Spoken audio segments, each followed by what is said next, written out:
further actions required of the satellite before launch. We're launching out of the eastern range, and currently the range is go. They're ready to support. The air and the sea space is clear around us. They've also been launching the balloons for us to help get the weather.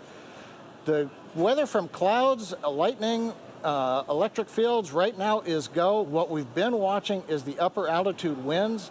The gradient from one altitude to the other has been borderline where we might exceed the load capability of the Falcon 9. We are currently go. We will get one last weather balloon piece of data coming up here in a couple of minutes. But right now, all systems continue to be go for a liftoff just after 4:10 p.m. Eastern Time. Now, as we mentioned earlier, today's mission is for the United States Space Force, and we're launching the GPS-3 Space Vehicle number 3 as our payload. Now we'll hear from Lieutenant Colonel Margaret Sullivan, Material Leader of the GPS-3 Space Vehicles, and Tanya Ladwig, Acting Vice President of Navigation Systems at Lockheed Martin, to learn more about today's satellite.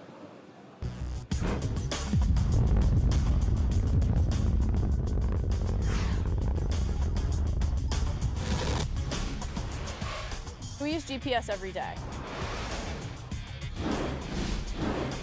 Today, everyone has GPS technology in their pocket.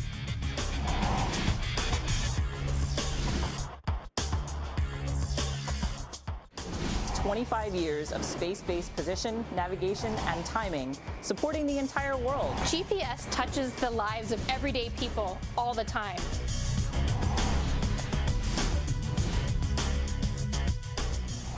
It's changed the way we work, it's changed the way we play, with over 4 billion users worldwide.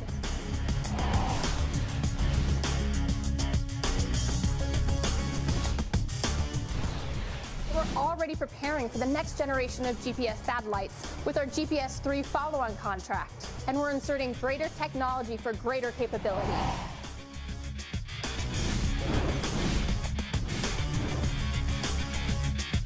The brand new United States Space Force owns this premier asset and provides this position, navigation, and timing service to everyone.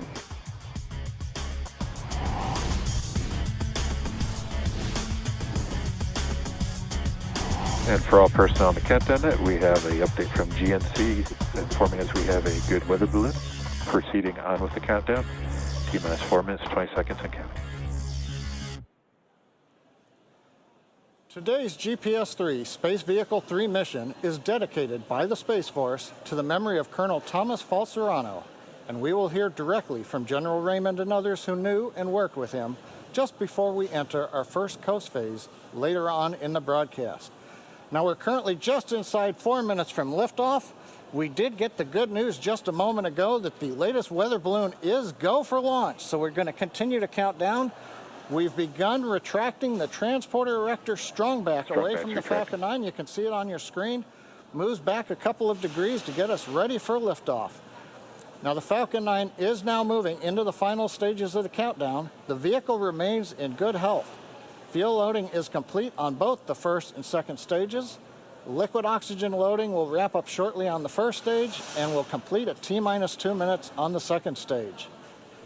At 1 minute before liftoff, you'll hear the announcement that Falcon 9 is in startup. That means the rocket's own internal computers on first and second stage are controlling the launch countdown. The GPS-3 space vehicle continues to be go. The Falcon 9 team is tracking no issues on the rocket. The weather has turned green for us here in the last minutes, and the range continues to be green for launch. Now again, as a reminder, if we don't launch today, we have a backup opportunity at 3:51 p.m. Eastern Time tomorrow. First stage LOX load complete. Launch director has just called out that the first stage LOX load is complete. We're now loading just liquid oxygen on the second stage. Approximately half a minute, LOX loading should complete on stage 2.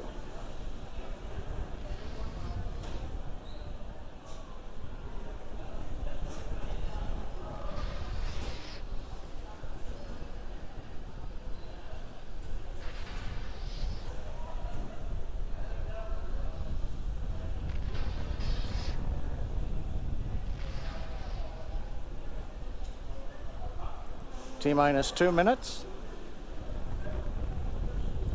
That announcement tells us that that chill-in that we began at T-minus 7 minutes has lasted long enough. And we are good for the ignition sequence on the Merlin engines coming up in just over 1 minute and 40 seconds.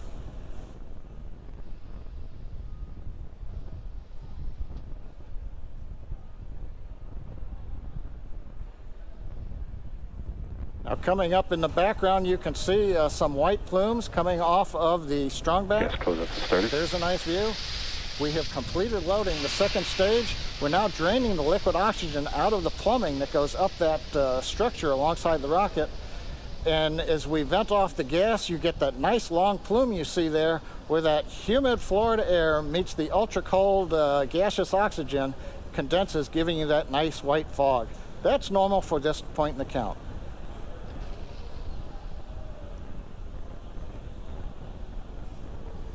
Falcon's in startup. FTS configured for flight. Launch director is announced. We're inside of a minute. We are in startup on the flight computers. We are also beginning to pressurize stage 1 and stage 2 for launch. Mission directors, go for launch. We've heard the final call-outs. Mission director, launch director are go for launch. So at T-minus 30 seconds coming up, all systems are go for launch of Falcon 9 with GPS-3 Space Vehicle number 3.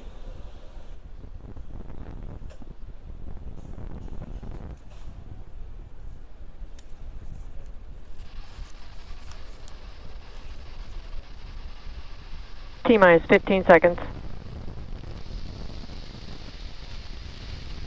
10, 9, 8, 7, 6, 5, 4, 3, 2, 1, 0. Ignition. Liftoff. Go Falcon, go GPS.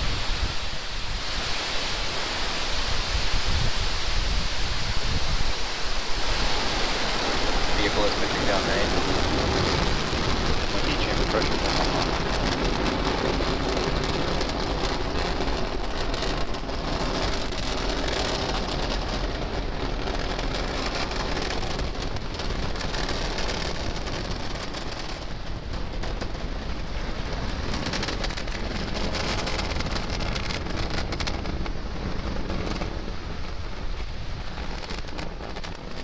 T plus 40 seconds, we've heard call-outs.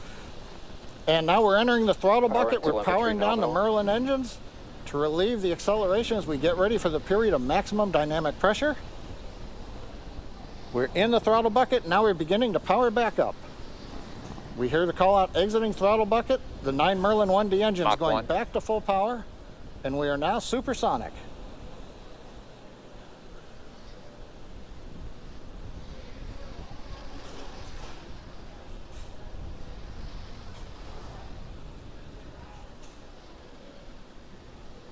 Max Q. Guidance engineer calls out max Q, the period of maximum dynamic pressure, or Q, on the vehicle. From this point forward, although we go faster and faster, the thinner atmosphere will put less loads on the airframe of the rocket. Coming up next is chill-in of the upper stage engine. We've got a good trajectory. And back engine chill started. We've begun the chill-in of the upper stage engine. Power on the Merlin 1D engines looks good. Avionics reports everything is nominal.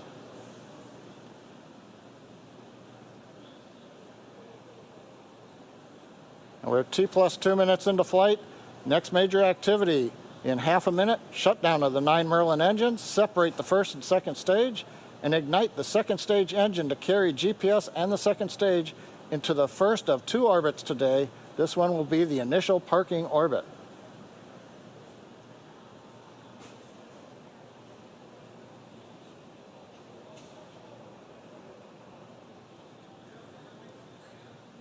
Falcon 9 preparing for MECO.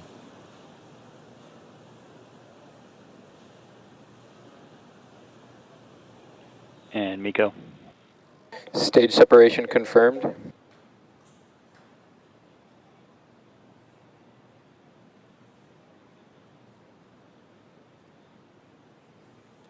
And we've confirmed ignition of the second stage engine after a good stage 1, stage 2 SEP. You could see briefly the Falcon 9 first stage in the background. Both vehicles are following nominal trajectories. Call out that both vehicles are following the planned trajectory. First stage continuing to coast to apogee, where it'll then slowly turn around and descend back to the drone ship for landing in the Atlantic Ocean. The second stage engine beginning the long burn to get it into the parking orbit. Acquisition of signal, Maryland. Coming up, fairing deploy. Waiting to see the camera switch forward. Fairing separation confirmed. And we've got fairing separation. The two halves of the Falcon 9 fairing separating, the pneumatic system unlatching the locks that hold it together, and then the pneumatic pushers separating the two halves. As the fairing falls away from the vehicle, we can see on the left side of the screen the grid fins, the large titanium castings that are mounted to the first stage have deployed. They'll be used later as we come back into the atmosphere for precision guidance of the first stage to land on the drone ship. On the right-hand side, we see the second stage engine continuing to burn. It's at full power. Everything's looking good with the trajectory. So at just past T plus 4 minutes into flight, everything is go on the flight of Falcon 9 with GPS-3 Space Vehicle number 3.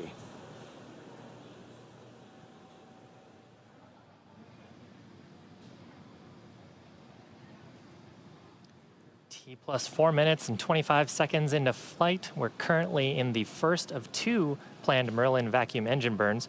Currently looking at the data, the second stage engine burn is nominal.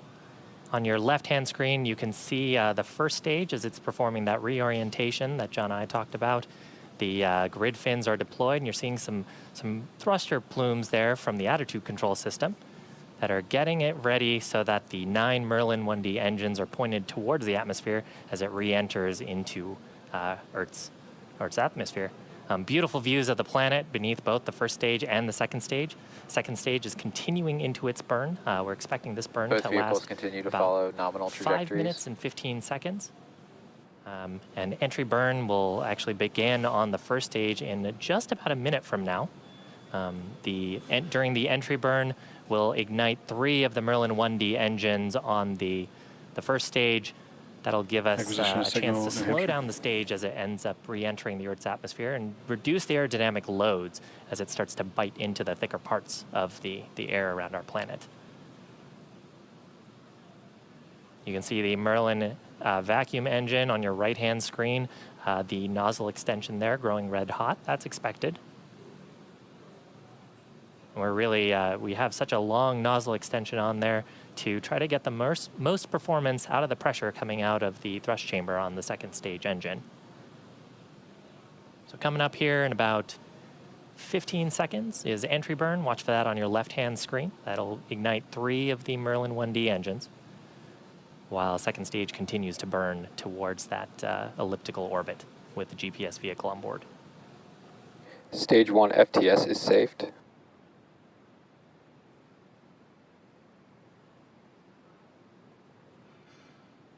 Stage 1 entry burn has started. There's successful ignition of the 3 Merlin 1D engines on the first stage. We're expecting this burn to last just about 30 seconds.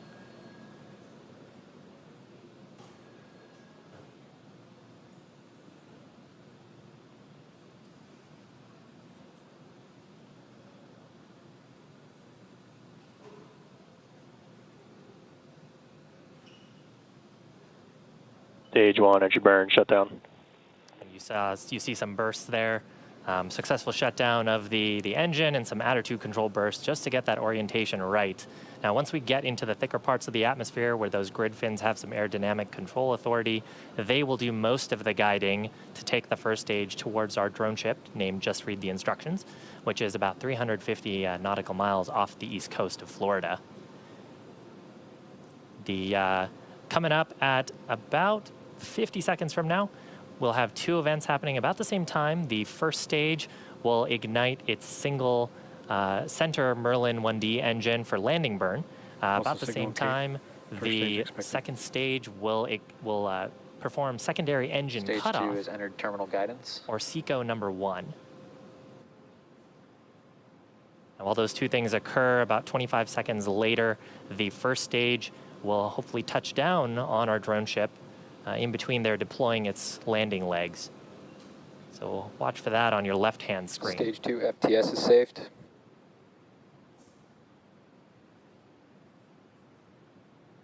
Turnship, AOS. Stage 1 landing burn is starting. Ignition of that center Merlin engine on the first stage. Seco 1. Successful confirmation of shutdown of the Merlin vacuum engine.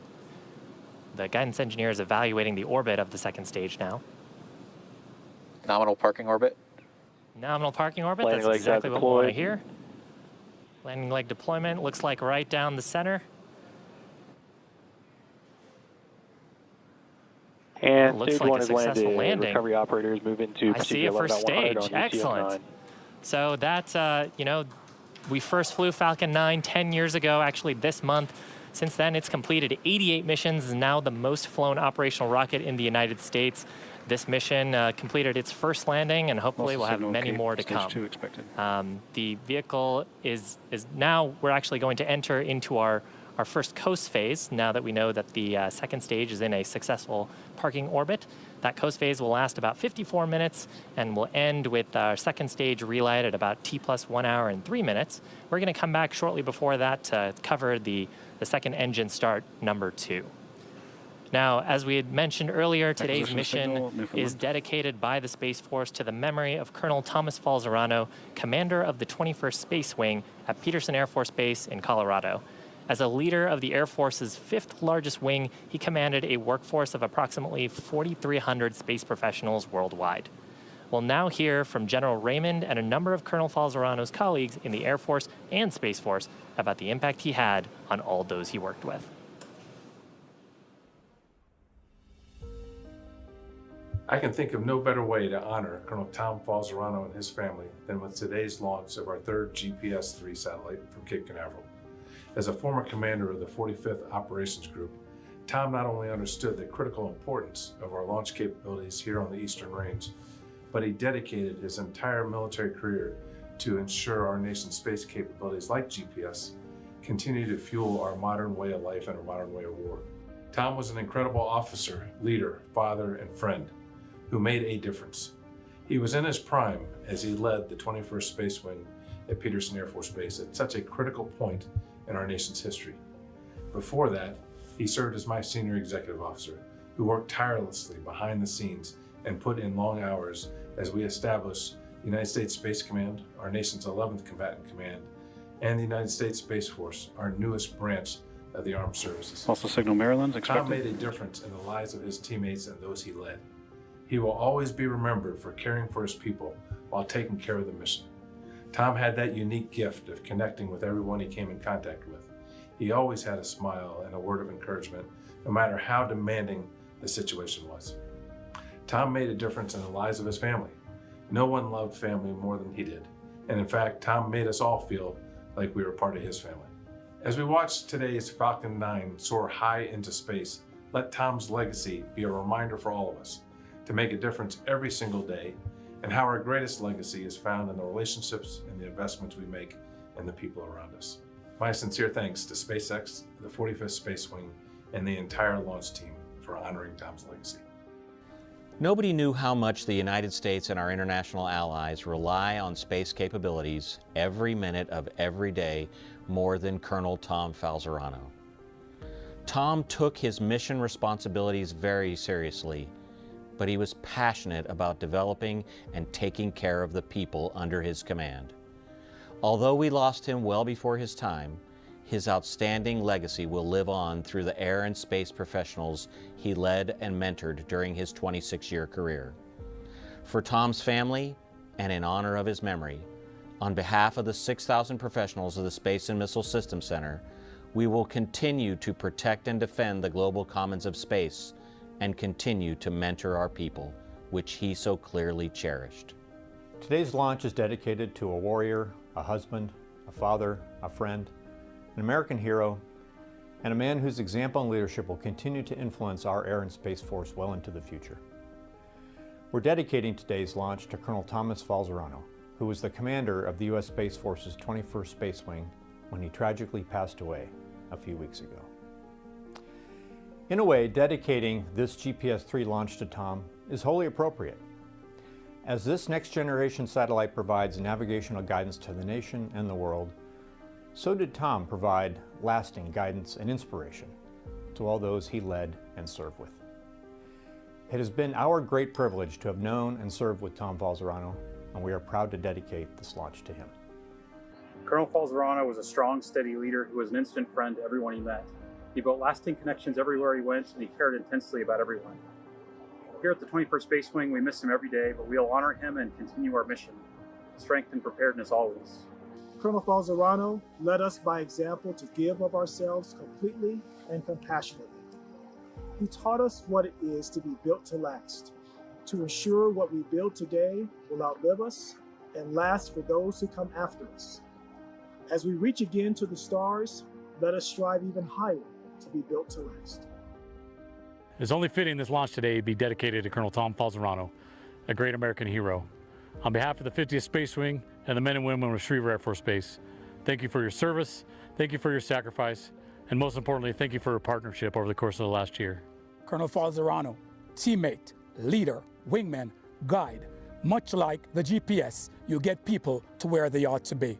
Proud to have served with you. Colonel Tom Falzarano was a true friend of the 30th Space Wing and a personal friend of mine. I've known Tom for over 20 years when he and I were captains together at the 564th Missile Squadron in Great Falls, Montana. Tom is the kind of person who would do whatever he could to help another airman.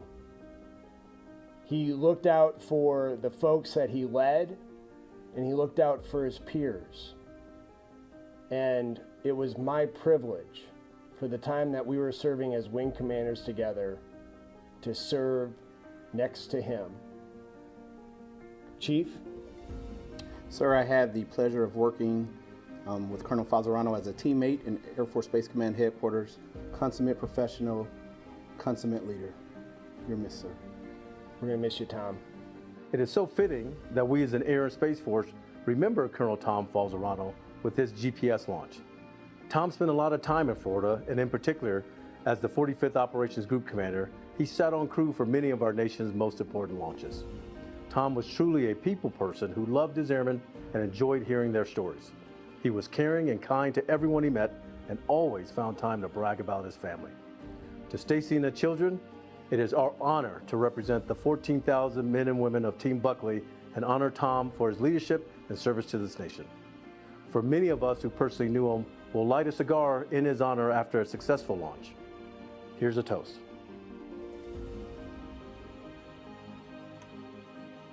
It's my pleasure, along with other leaders of the United States Space Force, to honor the life of Colonel Tom Falzarano during the SpaceX Falcon 9 launch of the next GPS satellite. Colonel Falzarano is a former commander of the 45th Operations Group, and his legacy is felt throughout the Eastern Range. We have a saying in the 45th Space Wing: once a shark, always a shark. And the sharks of the wing are so sad to hear of the passing of Colonel Falzarano. We'd also like to pass on our condolences and tell Stacy and the children that our thoughts and prayers are with them. Falzy, I just want to say thank you for your many years of friendship to me personally, and to your many years of service to the United States and the United States Space Force. You left us too young. You are and will continue to be missed. Thank you.